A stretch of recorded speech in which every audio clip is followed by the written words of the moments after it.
More than 30 years ago, we trained our eyes toward the stars as the first humans orbited the Earth. In the 70s, we looked up again toward the heavens to see humans actually living and working in orbit, and witness cooperation in space by bitter adversaries. By the early 1980s, the space shuttle was streaking toward orbit in the name of technology and discovery.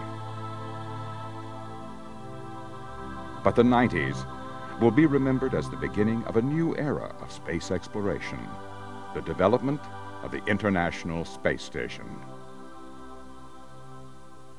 The world's largest laboratory in space will support scientific and technical research performed on Earth by taking advantage of the unique environment of space.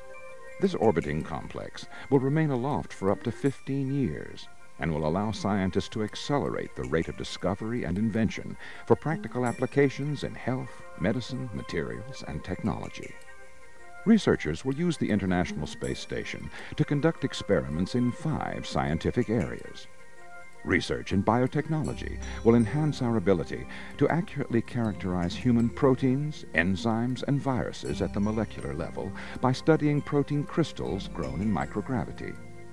Scientists may then develop better medicines to fight against AIDS, cancer, diabetes, and many other diseases. The International Space Station also opens a new window onto the human body's adaptation to a gravity-free environment. Exposure to microgravity can cause an otherwise healthy astronaut to experience rapid loss of bone mass, comparable to osteoporosis, but at a much faster rate. Until now, on-orbit research for U.S. investigators in this field was limited to short-duration flights on the shuttle. Now, extended investigations on the station offer new insights into the aging process. Fluid physics research will use microgravity to examine the behavior of liquids, gases, and mixtures. Private industry will utilize the results of these studies on the behavior of fluids in the absence of gravity to design more efficient production processes. Agriculture can also benefit from space station research. Biologists have long studied gravity's influence on living organisms. On the shuttle, scientists have performed studies subjecting both plants and animals to the sometimes adverse effects of weightlessness. On the station, this type of work would expand the fundamental knowledge that could benefit reproductive life cycles.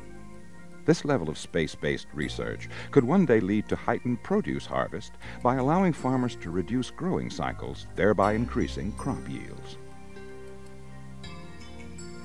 Experiments in other fields of study will seek advances that could improve technology in communications, computers, consumer electronics, energy efficiency, glass and ceramics and metals manufacturing here on Earth.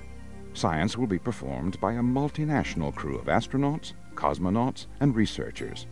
They will live and work on the International Space Station for up to 6 months at a time. The atmosphere inside the station is pressurized to a sea level pressure of 14.7 pounds per square inch, providing a comfortable living environment for crew members and an optimum operating environment for science research. The station is comprised of numerous interlocking components that are assembled on orbit one segment at a time. The station will be made up of 7 laboratories, living and sleeping quarters, life support systems, energy generators, modules for propulsion and attitude control, and other essential systems for navigation and communications. Building the space complex is a partnership of nations spanning the globe. Each contributes resources and scientific expertise based on technical knowledge, capability, and national interests. The ground-based construction of space station hardware began in the United States with the development of connecting modules or hubs called nodes. Later, halfway around the world, manufacturing began on the first building block for the world's largest space science platform, the Functional Cargo Block, better known by its Russian acronym, the FGB. This space vehicle, built by the Russians for the U.S., provides power and propulsion in the early months of on-orbit space station construction. The Russian Space Agency plans to contribute to the station a complex vehicle known as the Service Module, complete with living quarters, propulsion and navigation, as well as room for science experiments. Russia will also provide 3 smaller research vessels and an energy tower to augment the power capability of the station. Other elements being manufactured by the National Aeronautics and Space Administration and its contractors are a laboratory module, which can house close to 100 science experiments, living quarters for the crew members in the habitation module, and an airlock to allow for spacewalking tasks. The long truss structure supporting the station's power-producing solar arrays is the backbone of the orbital outpost. The complete station structure will have a wingspan of 356 feet, longer than the length of a football field. A robotic arm that runs the length of the truss to maneuver humans and hardware around the station is being built by the Canadian Space Agency. Agility of the arm is expanded through the use of a human-like robot, a smaller robotic extension that gives the astronauts a hand in conducting delicate work outside the space station.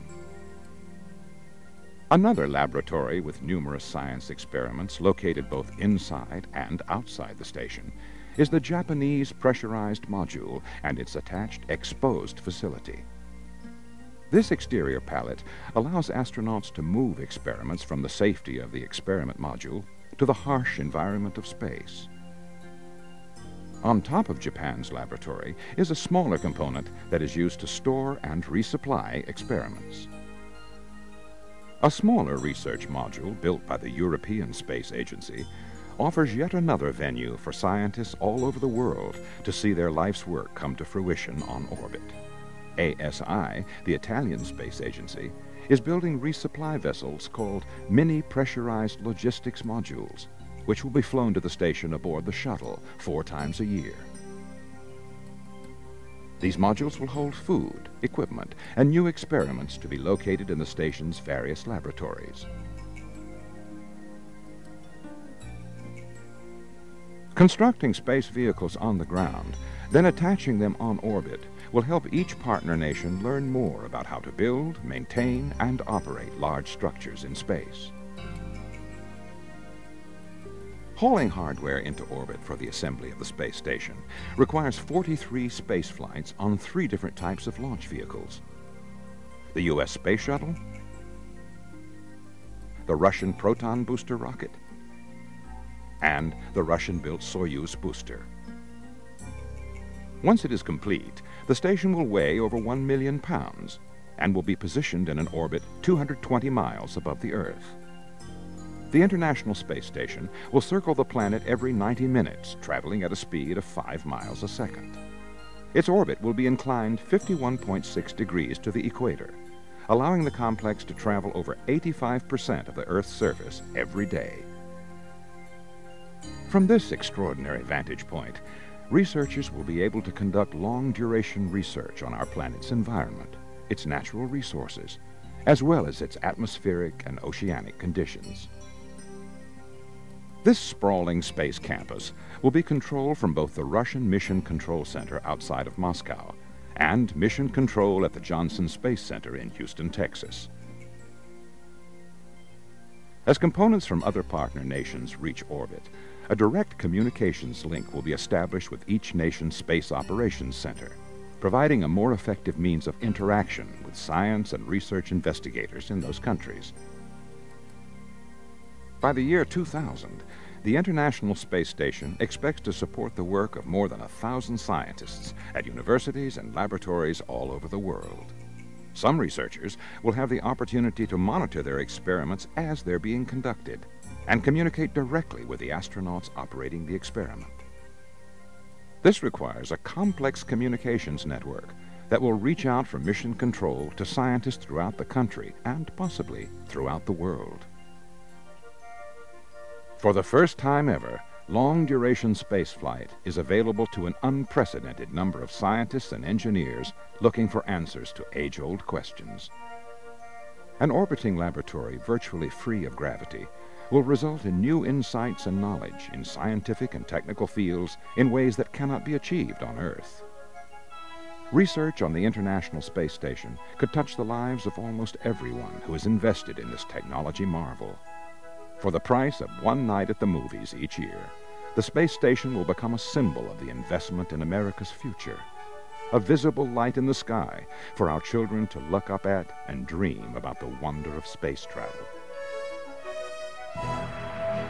Almost 4 decades after humans caught their first glimpse of Earth and the heavens from orbit, the International Space Station becomes a permanent home in space, to enable those with a curiosity to explore and those with an unquenching thirst for knowledge, to answer questions yet to be asked about our planet and the universe beyond. The International Space Station, the next step away from our planet.